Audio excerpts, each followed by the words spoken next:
समाज के लोग अभी तो आपने यहाँ का बारा जिले का देखा है माहौल, आपको ऐसा माहौल पूरे राजस्थान में देखने का मिलेगा।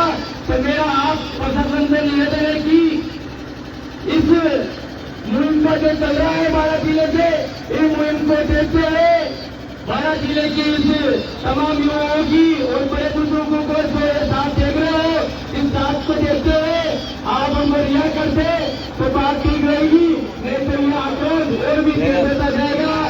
जय नरेश, जय राजस्थान। भाइयों, हमारे भाई नरेश मीणा, अब उसको एमएलए एमपी की जरूरत नहीं है, उसका कद इतना बड़ा हो चुका है, एक राष्ट्रीय लेवल का जो कद जो जितनी उसका तलाश थी वो कद नरेश मीणा को अब मिल चुका है। पूरे राजस्थान में ही नहीं, पूरे हिंदुस्तान में भाई के लिए ज्ञापन दिए जा रहे हैं, भाई के लिए लोग सड़कों पे है। तो प्रशासन भी और सरकार भी अब हमें डरने की कोई जरूरत नहीं है। तो मैं अब एमपी से श्योपुर से हमारे बीच में आए हमारे भाई राधेश्याम जी,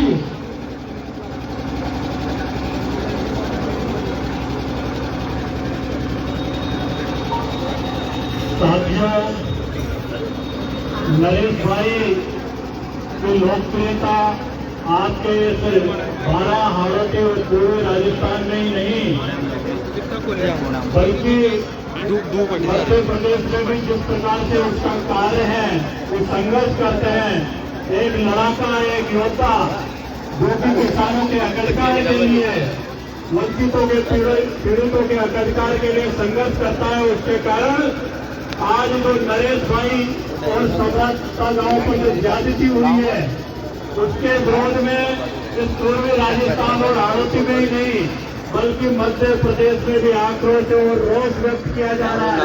श्योपुर में लगातार 4 दिन तक कराल, श्योपुर, बड़ौदा में ज्ञापन दिए हैं, विजयपुर में, मुरैना जिले में, सबलगढ़ में बड़ा प्रदर्शन हुआ है, भोपाल के पास सीहोर जिले में नरेश भाई के समर्थकों ने ज्ञापन दिया है। क्योंकि नरेश भाई ने जो लड़ाई लड़ी है वो अपने लिए नहीं, किसान कौम के लिए, किसानों की फसलों को बचाने के लिए और आने वाली नस्लों को बचाने के लिए नरेश भाई ने 12 की धरती पर, आपने पूर्व में भी देखा होगा, उन्होंने फसल बीमा की लड़ाई लड़ी, उन्होंने खाद की लड़ाई लड़ी, बिजली की लड़ाई लड़ी।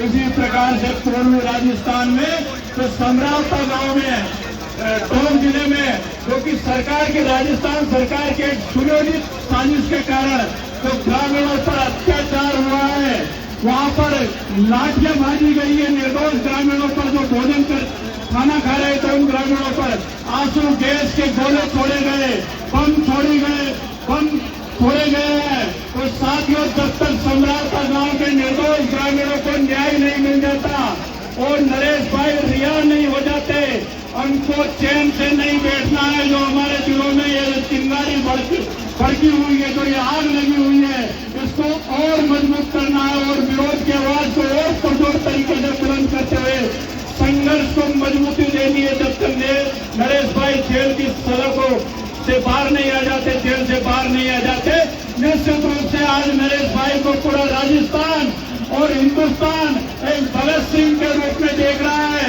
नरेश भाई के नेतृत्व में जो एक भ्रष्ट गठबंधन है, जो निश्चित रूप से नेशनल हम सब मिलकर करेंगे। आप सबको संगठित होकर इसी प्रकार से अपनी आवाज को बुलंद करने की और संघर्ष करने की आवश्यकता है। हमको संघर्ष को गति देनी है। घरों और मकानों से बाहर निकलकर इन बेईमानों से, इन भ्रष्टाचारियों से, इन अत्याचारियों से संघ का ऐलान करने की आज आवश्यकता है। साथियों, अगर हमको अपनी फसल और नस्ल को बचाना है, नरेश भाई का संघर्ष बहुत बड़ा संघर्ष है।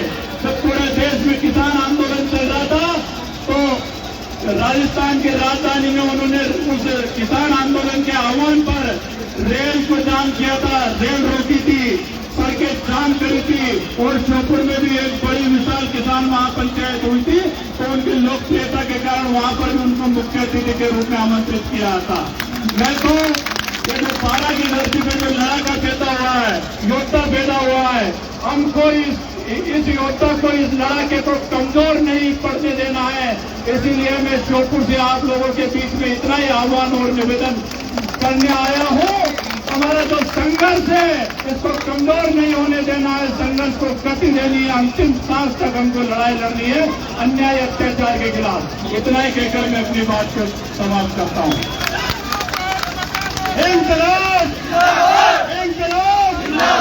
मैं सभी साथियों से निवेदन करना चाहूंगा कि उधर रोड पे कुछ अव्यवस्था है अपने साधनों की वजह से, वो कृपया अंदर ले आए।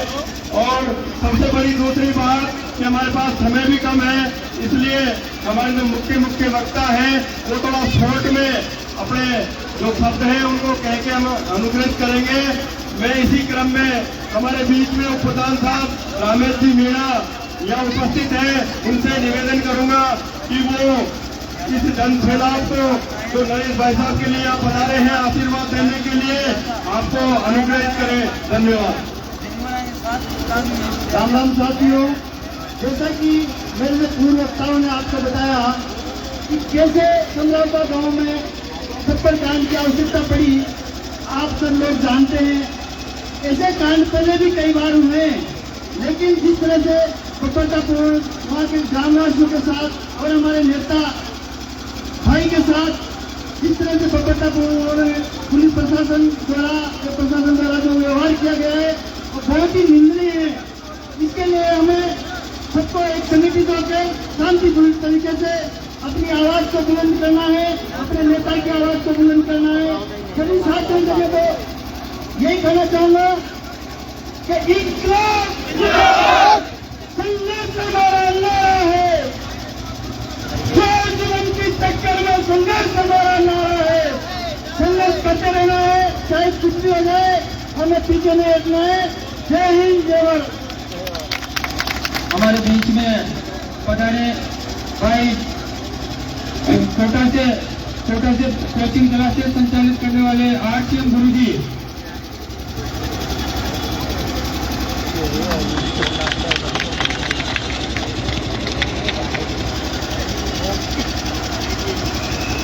साथियों सभी का मैं वंदन करता हूँ, अभिनंदन करता हूँ। और ये जो पूरी दुर्घटना हमारे बीच हुई है, सबसे पहले तो बात ये आती है कि भाई ये कदम उठाने की हमें जरूरत क्यों पड़ी। और बात ये आती है कि इतना कुछ हो जाने के बाद, एक पूरे गांव को जला जाने के बाद भी अभी सरकार की आंखें नहीं खुली है।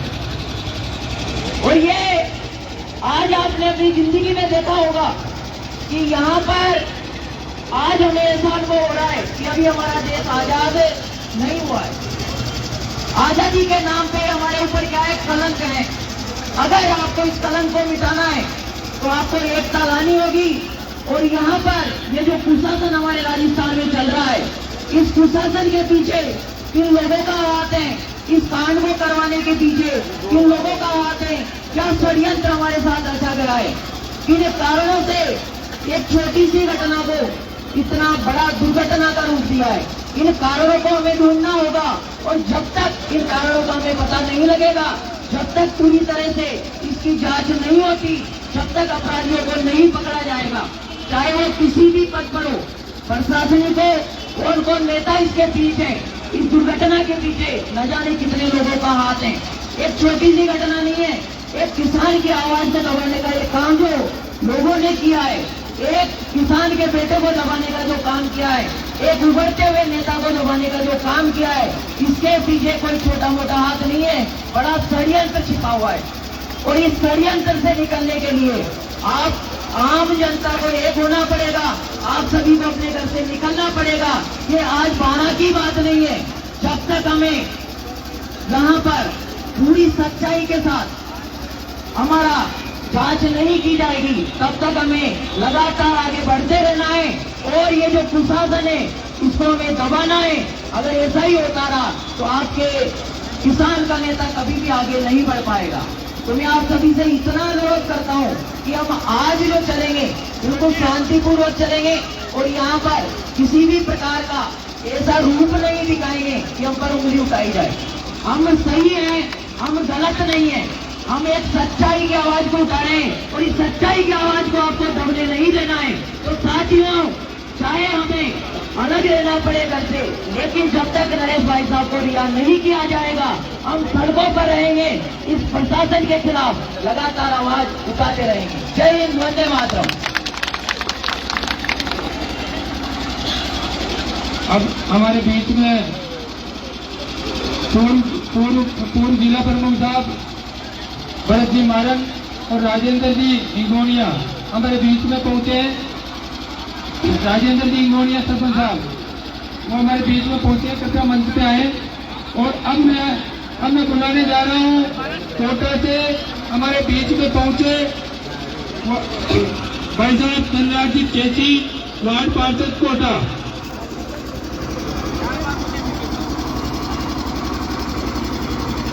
भारत माता की नरेश मीणा जिंदाबाद, जिंदाबाद जिंदाबाद। भाइयों, आप सबको मालूम है कि देश उड़िया के समरावता गांव में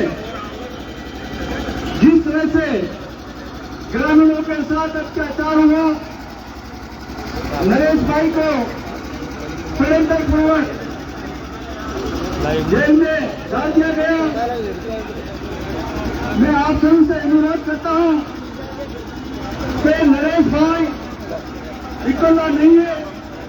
नरेश भाई के साथ छत्तीसगढ़ में पूरे राजस्थान का युवा किसान नरेश भाई के साथ है। और नरेश भाई को चुनाव लड़ने से परेशानी नहीं थी, इस सरकार में परेशानी थी तो नरेश भाई की लोकप्रियता से थी। नरेश भाई की लोकप्रियता इतनी ज्यादा बढ़ गई कि वो लोग अपने आप में जैसे नरेश भाई का रेला देते थे तो इनका पेट में दर्द होता था कि ये नरेश है क्या है, ये मोदी से भी आगे बढ़ गया है। मैं आपसे कहता हूं कि मैं गुजर समाज से आता हूं।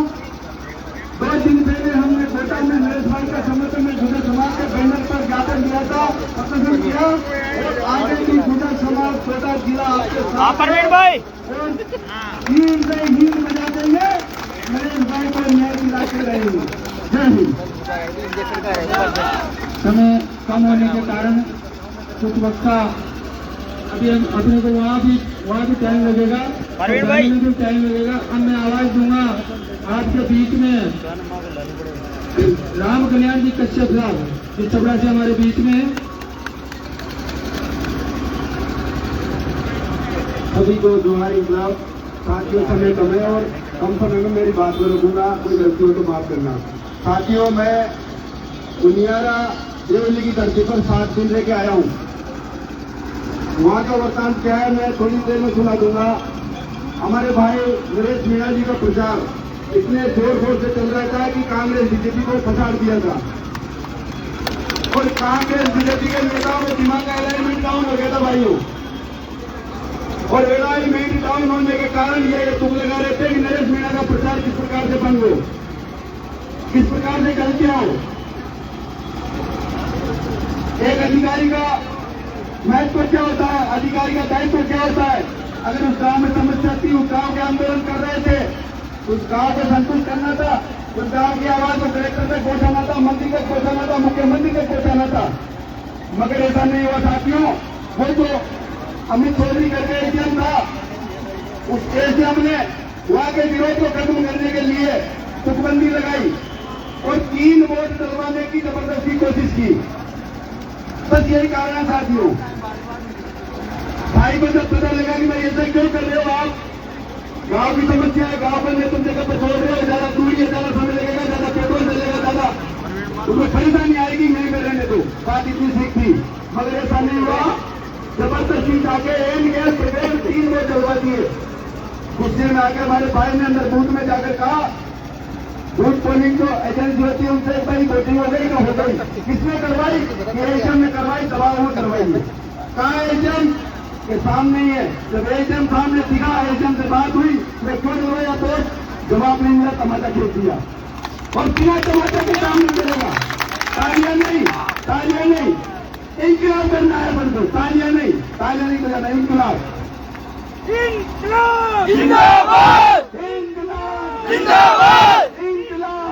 हमारा उद्देश्य केवल रिहाई नहीं है। हमारे भाई ने इतना बड़ा अपराध नहीं किया कि हमें गिड़गिड़ाना पड़े, रोना पड़े, गुहार लगाना पड़े। एक लप्पड़ दिया है, चाटा दिया और चाटा की दौड़ा में आ जाएंगे 1 महीने में, 2 महीने में, 4 महीने, 6 महीने में। कोई बड़ी बात नहीं है।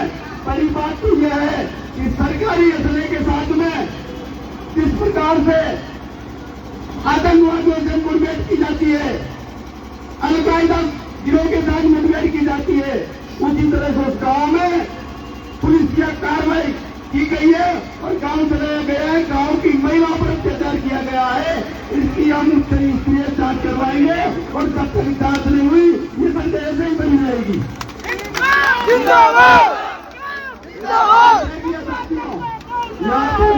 यहाँ पर मैं कोई सा बोलूंगा, एक छोटी सी पंक्ति में मैं बना के लाया हूँ कि सोने तक बर्तन चला तो लो, एक को दोष लगाना क्या, और माली कुछ कर दिया तो कांटों से बाग बचाना क्या।